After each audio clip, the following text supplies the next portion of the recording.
साथियों, आप लोग कैसे हो। मैं आशा करती हूँ कि आप लोग बहुत अच्छे होंगे।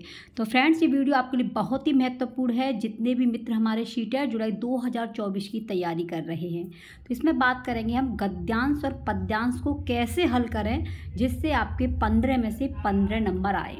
क्योंकि आपको पता है कि ये अपठित गद्यांश और पद्यांश होते हैं और इन गद्यांश पद्यांशों के जो प्रश्न आते हैं वो इसी के अंदर से आंसर देना होता है। तो कहीं ना कहीं हमारे मित्र इसमें गलती कर देते हैं और उनके हिंदी में भी कम नंबर आते हैं। तो ये बिल्कुल आपके फ्री के नंबर हैं। अब आप सोच रहे होंगे फ्री के, हाँ बिल्कुल फ्री के हैं, लेकिन आपको अपनी समझ बढ़ानी होगी। और अगर आप इसे समझ गए तो आपको 15 में से 15 नंबर लाने में कोई नहीं रोक सकता। क्योंकि आपका जो गद्यांश पद्यांश है ये 15 नंबर का आता है और हिंदी आपकी 30 नंबर की है। तो 30 नंबर में से 15 नंबर आपके पक्के हो जाएंगे और 15 नंबर आपके कंटेंट के आते हैं। तो इसलिए मित्रों, आप लोग इस वीडियो को बड़े ही ध्यान से देखना है, क्योंकि ऐसी ट्रिक है जिसे आप एक बार समझ गए तो फिर आप कभी भी नहीं भूलेंगे। तो सबसे पहले बात करेंगे कि आखिर में कैसे हम सॉल्व करें पैसेज को, गद्यांश और पद्यांश को। तो ये देख पा रहे हैं आप, ठीक है। ये आप ही का प्रश्न पत्र है जो आपका अभी पेपर हुआ था, ठीक है। तो ऐसे ही प्रश्न आपके आते हैं और कुछ मित्र जो है हिंदी में अपनी अच्छी से प्रिपरेशन करते हैं और कहीं ना कहीं पैसे सही नहीं कर पाते, तो उनके जो है नंबर कम आते हैं। तो ये जो पेपर हुआ था ये आपका 20/8/2023 को हुआ था, ठीक है। बात करेंगे कि आखिर में हम इसे हल कैसे करें। तो सबसे पहले आपको ये बात समझनी है कि जब भी आप भाषा का चुनाव करते हैं तो आपको ये फर्स्ट भाषा ही करनी है, ठीक है। इसमें 2 भाषाएं होती हैं, एक भाषा फर्स्ट और एक सेकंड। तो कहीं ना कहीं हमारे मित्र ये भी गलती कर देते हैं कि वो जो है भूल जाते हैं कि हमारी ये फर्स्ट करनी है या सेकंड, तो वो बस करने से मतलब रखते हैं, सेकंड भाषा को कर देते हैं। तो यहाँ भी वो लोग गलती करते हैं। तो ये गलती आपको बिल्कुल नहीं करनी है, इसीलिए मैंने ये लिया है कि मैं आपको समझा सकूं कि जो आपको ये दिख रहा है, ठीक है, ये वाला भाग आपका फर्स्ट है और यही आपको करना है। अब आपको ये करना कैसे है, देखिए इसी तरीके से आपका पेपर आएगा और पेपर में ये निर्देश लिखा गया होगा कि निम्नलिखित गद्यांश को पढ़कर पूछे गए प्रश्न संख्या दी गई है 91 से 99 में सही सबसे उपयुक्त उत्तर वाले विकल्प को चुनिए। तो ये है आपका गद्यांश, ठीक है। और गद्यांश किसे कहते हैं? गद्यांश में कोई कविता या दोहा नहीं होता है, गद्यांश एक कहानी की तरह होता है। तो ये इतना बड़ा गद्यांश दिया गया है और सीटेट में समय का विशेष ध्यान रखना है, क्योंकि प्रश्न लेंथी आते हैं, इसलिए कहीं ना कहीं टाइम की वजह से हमारे मित्र प्रश्नों को हल नहीं कर पाते हैं। और जैसे ही दिखता है कि हाँ 15-20 मिनट बची हैं तो फटाफट से सर्कल को ऐसे कर करके जल्दी जल्दी गोल कर देते हैं, क्योंकि प्रश्नों को पढ़ने का टाइम ही नहीं मिलता। तो समय का विशेष ध्यान रखना है। प्रत्येक प्रश्न पर आपको 1 मिनट दी जाती है, तो इसलिए आपको जो प्रश्नों पर अधिक समय नहीं व्यतीत करना है। तो ये है आपका गद्यांश और गद्यांश है काफ़ी बड़ा। तो पहले आपको गद्यांश बिल्कुल नहीं पढ़ना है, सबसे पहले देखने आपको प्रश्न किस तरीके के आए हैं। तो इसमें पहला प्रश्न पूछा गया है कि गद्यांश के अनुसार सबसे धन्यवाद कहने का कारण नहीं है। गद्यांश में मतलब पूछा गया है कि सबसे धन्यवाद कहने का कारण नहीं है। दूसरा है हर बुराई अज्ञान के अंधकार में फैलती है, तात्पर्य क्या है? सुख दुख का कारण क्या है? गद्यांश के अनुसार प्रायश्चित के साथ साथ मानव को क्या करना चाहिए? मन की कोठरी को स्वच्छ रखें से क्या तात्पर्य है? जीवन का मुख्य लक्ष्य क्या है? स्वार्थ का विलोम क्या है? मानवीय शब्द में प्रत्यय है? कौन सा शब्द युग्म समूह से भिन्न है? तो अब आपने प्रश्नों को पढ़ लिया और प्रश्नों से क्या सीखा है कि आपको ग्रामर जो है सीटेट में नहीं पढ़नी है, क्योंकि ग्रामर जो है यानी कि आपकी व्याकरण जो है ये आपके गद्यांश और पद्यांश के अंदर से ही आती है। जो आपने बेसिक ग्रामर पढ़ रखी है वही आपकी आती है। जैसे ये प्रश्न देखे आपने तो आप समझ गए होंगे कि ये इसमें दिया गया है कि स्वार्थ का विलोम क्या है, प्रत्यय क्या है, ठीक है। तो ये चीज़ें आपको अच्छे से समझनी है। समूह में भिन्न क्या है, अलग क्या है, तो ये सभी की इसमें से है, ग्रामर में से दिए गए हैं, व्याकरण में से। तो अब जानेंगे कि ये प्रश्न जो पूछे हैं आप इसे आसानी से कैसे गद्यांश में से हल करेंगे। अब चलते हैं गद्यांश में से। अपने स्वार्थ या संस्कृति के कारण सामान्य व्यवहार में हम कितनी ही बार सबसे धन्यवाद बोलते हैं। तो पहला प्रश्न हमसे यही पूछा गया है, इसमें स्वार्थ आया है, संस्कृति आया है, सामान्य व्यवहार आया है, 3 चीज़ आई हैं। अब इसमें पूछा है कि गद्यांश के अनुसार सबसे धन्यवाद कहने का कारण नहीं है, ठीक है, नहीं है। तो संस्कृति आई थी, स्वभाव भी आया था, स्वार्थ भी आया था, लेकिन आपकी दया नहीं आई थी। तो इसलिए आपका ऑप्शन कौन सा जाएगा, दया बिल्कुल सही जाएगा, ठीक है। ये समझ में आ जाए तो आप लोग आसानी से अपने प्रश्नों को हल कर सकते हैं और बिल्कुल भी आपको इसमें मेहनत करने की आवश्यकता नहीं, सिर्फ समझने की आवश्यकता है।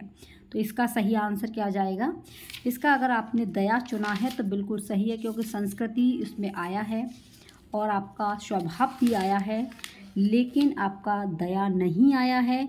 इसलिए इसका सही आंसर कौन सा है, दया जो बिल्कुल सही है, क्योंकि हमसे क्या पूछा है, नेगेटिव पूछा है, और नेगेटिव के लिए आपको क्या बताना है, नेगेटिव ही आपको बताना है। तो इसका सही आंसर है दया, सी ऑप्शन। नेक्स्ट है, हर बुराई अज्ञान के अंधकार में फैलती है, इससे तात्पर्य क्या है।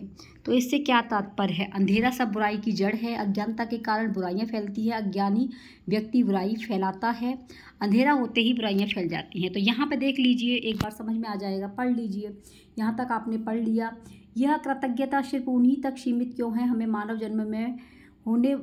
जन्म देने वाले ईश्वर के लिए और जलवायु, भोजन, ऊर्जा जैसे बहुत सारे उपहार देने वाली प्रकृति के लिए ही क्यों नहीं। हमें ईश्वर से संवाद करें कि वह हमारे हृदय में पवित्रता, सद्गुणों के प्रकाश को आलोकित करे।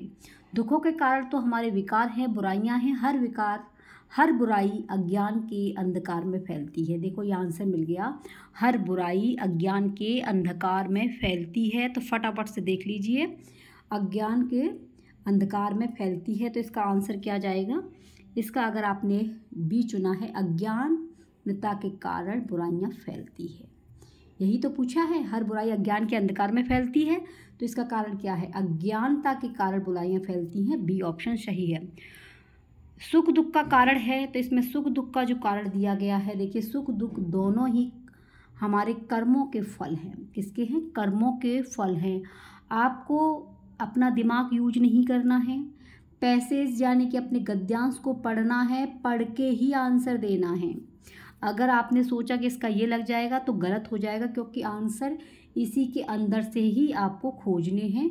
तो यहाँ पर सुख दुख का कारण क्या है भैया, कर्म है, बी ऑप्शन अगर आपने चुना है तो बिल्कुल सही है।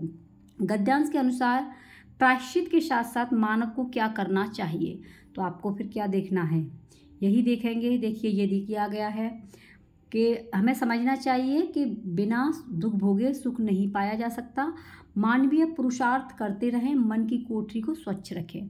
तो क्या आया इसमें, पुरुषार्थ। अब देख लीजिए यहाँ पुरुषार्थ अगर आया है तो बिल्कुल सही है। गद्यांश के अनुसार प्रायश्चित के साथ साथ मानव को क्या करना चाहिए, पुरुषार्थ करना चाहिए, ए ऑप्शन। मन की कोठरी को स्वच्छ रखें, मन से बुरे भावों का निष्कासन, मन के अनुसार कार्य करना, मन सब विकारों का कारण है, मन को नियंत्रण में रखना। तो इसका सही आंसर क्या है, मन से बुरे भावों का निष्कासन। इसका तात्पर्य पूछा है, अर्थ।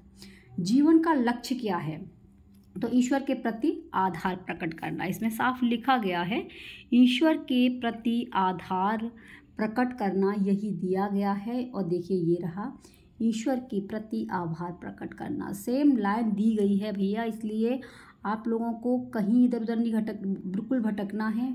बिल्कुल फ्री के नंबर मिलते हैं, बस आप एक बार अच्छे से समझ गए। सबसे पहले प्रश्न पढ़िए और आंसर गद्यांश के अंदर से ही आपको देखनी है, ये नहीं कि इसका ये हो जाएगा। अगर आपने अपना दिमाग लगा दिया तो वहीं आपका प्रश्न गलत हो गया। पैसेज यानी गद्यांश को देखकर ही आपको आंसर लगाना है। तो इसका सही आंसर क्या है, ईश्वर के प्रति आभार प्रकट करना।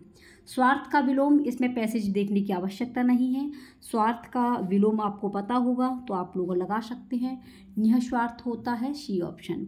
मानवीय शब्द में प्रत्यय, ठीक है, प्रत्यय क्या होता है कि एक नए शब्द का जो है निर्माण करता है, पीछे लगता है, ठीक है। तो इसमें मानवीय में पूछा है कि मानवीय शब्द में प्रत्यय क्या है, तो ई निकल रहा है, आपको पता है प्रत्यय आपने पढ़ी होंगी तो आराम से बता सकते हैं। A option.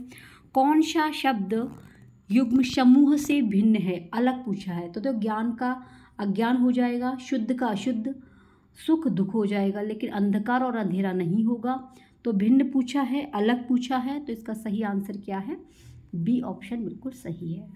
ठीक है, आप लोग मित्रों कमेंट में अवश्य बताना कि किस जिले से वीडियो वॉच कर रहे हैं, क्लास आपको कैसी लगी है। ये पहली क्लास है आपकी गद्यांश पद्यांश की। अगर आपका प्यार, आपका सपोर्ट रहा तो आपको जो है यानी कि जब तक सीटेट की परीक्षा होगी आप लोग आसानी से अपने अच्छे नंबर लेके आ सकते हैं। सिर्फ आपको सीटेट के प्रश्नों को समझना है। नेक्स्ट है आपका निर्देश। निम्नलिखित काव्यांश, गद्यांश आपने पढ़ लिया, ये आपका काव्यांश है। काव्यांश किसे कहते हैं? जिसमें कविता दोहा आते हैं वो आपके काव्यांश हैं, यानी कि लयबद्ध तरीके से जिसे हम गा सकते हैं। इसमें आपके 100 से 105 प्रश्न हल करने हैं। तो इसमें आया है कि इसमें से ही आपको प्रश्नों के आंसर देने हैं। ये है आपका पद्यांश। आया समय उठो तुम नारी, युग निर्माण तुम्हें करना है। आया समय उठो तुम नारी, युग निर्माण तुम्हें करना है। आज़ादी की खुदी नींव में तुम्हें प्रगति पत्थर भरना है। अपने को कमजोर न समझो, जननी ही संपूर्ण जगत की गौरव हो। तो ये है आपका क्या? काव्यांश। काव्यांश को हम लयबद्ध तरीके से पढ़ सकते हैं। तो आपने ये देखा, अब आपको प्रश्नों को पढ़ना है। सबसे पहले प्रश्न देखिए, आंसर आपको मिल जाएंगे।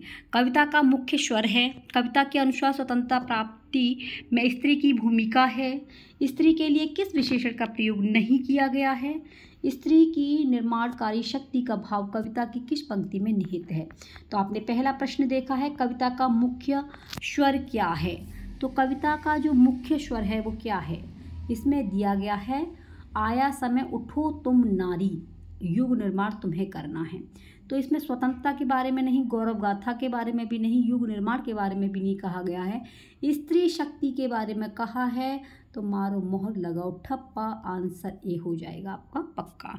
नेक्स्ट क्वेश्चन है, कविता के अनुसार स्वतंत्रता प्राप्ति में स्त्री की भूमिका है। तो स्त्री की जो भूमिका है वो क्या है? वो है आपकी संज्ञान योग्य। संज्ञान योग्य तो बनाना है। अब आप सोच रहे होंगे कि ये कैसे आपने समझा, तो ये यही समझना है। आया समय उठो तुम नारी, यहाँ नारी आ गया तो यहाँ पे नारी की बात कही गई है। युग निर्माण तुम्हें करना है, किसको करना है? नारी को करना है। ठीक है।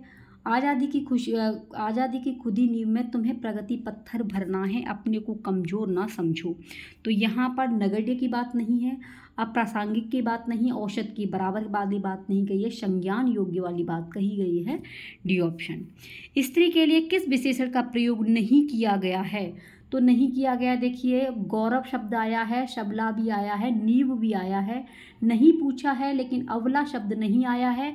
अगर आप पढ़ेंगे तो समझ में आ जाएगा। देखिए, आया समय उठो तुम नारी, युग निर्माण तुम्हें करना है, आज़ादी की खुदी नींव तुम्हें प्रगति पत्थर भरना है, अपने को कमज़ोर न समझो, जननी की संपूर्ण जगत को गौरव समझो।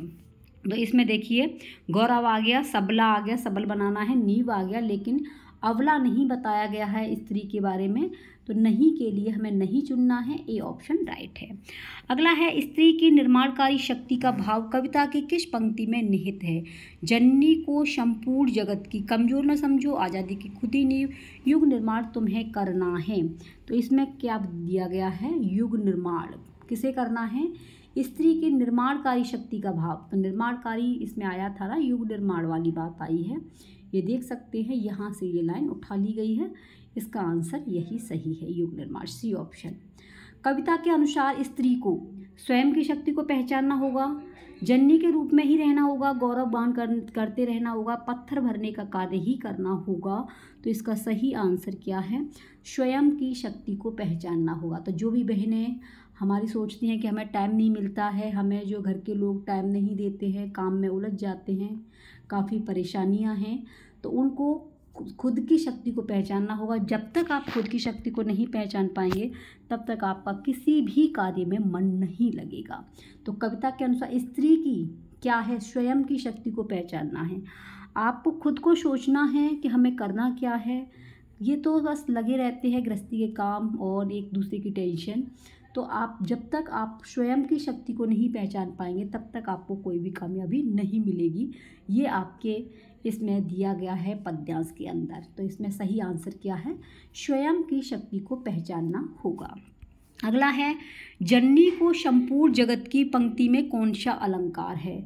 तो देखिए जहाँ पर ज तो जहाँ पर एक ही वर्ड बार बार पे आता है वहाँ पर आपका अनुप्रास अलंकार होता है।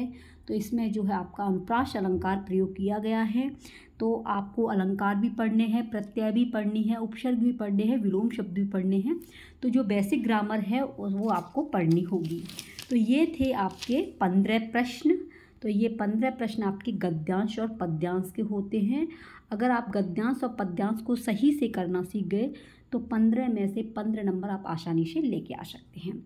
ये है, आप लोग देख सकते हैं, प्रश्नों के उत्तर आपको देने हैं। ये आपके जो है पेडागोगी होती है यानी कंटेंट, ठीक है। शिक्षा शास्त्र से संबंधित प्रश्न आते हैं ये, ठीक है। तो ये प्रश्न जो हैं आपको टैग वर्ड की सहायता से या फिर आपकी CDP एकदम मस्ट होनी चाहिए। तो आप इन 15 प्रश्नों में से 15 प्रश्न लेके आंसर जो है दे सकते हैं, 15 नंबर लेके आ सकते हैं। लेकिन इसमें क्या है, आपको समय का विशेष ध्यान रखना है। देखिए प्रश्न दिया गया है, कक्षा 3 की अध्यापिका अपने शिक्षार्थियों को नई शब्दावली से परिचित करवा रही है। निम्नलिखित में से कौन सा नई शब्दावली सिखाने का प्रभावशाली तरीका है। अध्यापिका बच्चों को शब्दों की ठोस परिभाषा बताए। अध्यापिका स्थिति विशेष के अनुसार उस शब्द का अर्थ समझाने की कोशिश करे। अध्यापिका श्यामपट्ट पर शब्द का अर्थ लिखे और शिक्षार्थियों को याद करने के लिए कहे। अध्यापिका शब्दों के विलोम शब्द बताए और बच्चों की भाषा में उन शब्दों के अर्थ बताए। तो ये प्रश्न आपके आते हैं कंटेंट के यानी कि पेडागोगी के यानी कि टैग वर्ड की सहायता से आप लोग इन प्रश्नों के आंसर दे सकते हैं। तो मित्रों, जितने भी फ्रेंड्स इस वीडियो को वॉच कर रहे हैं, किस जिले से वॉच कर रहे हैं, कमेंट में अवश्य लिखें और इस प्रश्न का आंसर अपने कमेंट में अवश्य लिखें, क्योंकि आपको पता है लिखा हुआ कभी भी भूलते नहीं हैं। तो आखिर में हमें पता पड़े कि आप लोगों की कितनी तैयारी है, ठीक है। और इसमें आप लोग अपना कमेंट अवश्य लिखना कि इस प्रश्न का सही आंसर क्या है और ये क्लास आपको कैसी लगी ये अवश्य बताना। इससे आगे की क्लास कराई जाए या नहीं ये भी आप लोग कमेंट में लिखना। तो फ्रेंड्स, आप लोग इसका आंसर अवश्य देना। ये है आपका होमवर्क और देखते हैं कि आपकी हिंदी की तैयारी कैसी है। चैनल को सब्सक्राइब नहीं किया है तो चैनल को सब्सक्राइब कर लेना। मिलते हैं नेक्स्ट वीडियो में। वीडियो को जितना हो सभी CTET के मित्रों को अवश्य शेयर करना। Take care, bye bye.